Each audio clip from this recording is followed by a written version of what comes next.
Prince Harry and Meghan Markle's popularity, it's plummeted in the US, right or wrong? Hi, Neil Sean here in the heart of London. Thank you for joining me today. That is one of your big breaking royal stories coming out of London today. And it's an interesting topic in itself, simply because, as we've seen over here, all thanks to, of course, the British tabloid media, we now know exactly, allegedly, as ever we have to say on the show, what went on with Harry and Meghan and the assistance they may or may not have given in that tabloid book. Moving forward, of course, we also know a lot more about exactly Meghan's mindset when she was writing to her father, who was gravely ill at the time. All thanks to those leaked texts.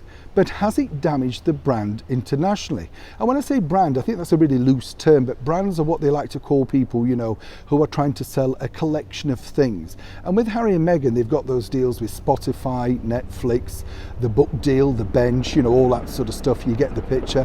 And basically, a lot of brands who put this stuff together feel it could be damaging with the endless negative press. But here's what we found out regarding the US market and the reasons why. It's interesting to note that the US market don't seemingly want to report on all the findings that have happened over the last few days regarding Harry and Meghan, and seemingly the fact that she was aware that that letter to her father could be published.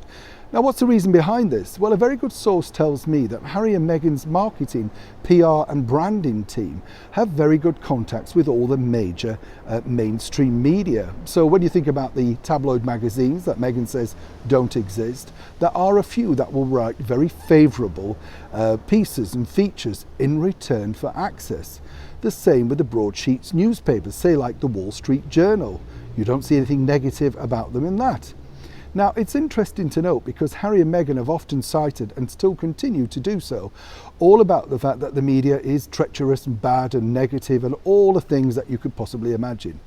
What I find interesting to note is, and I've worked in PR myself, yes, you do collate very good sources around you who you could be guaranteed to give your client favourable mentions.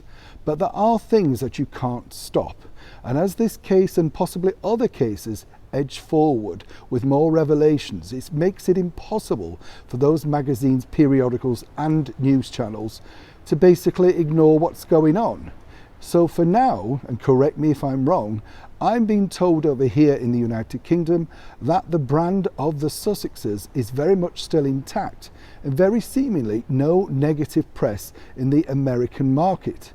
Let me know whether I've got this wrong, but these are from very good tight sources in the media out there.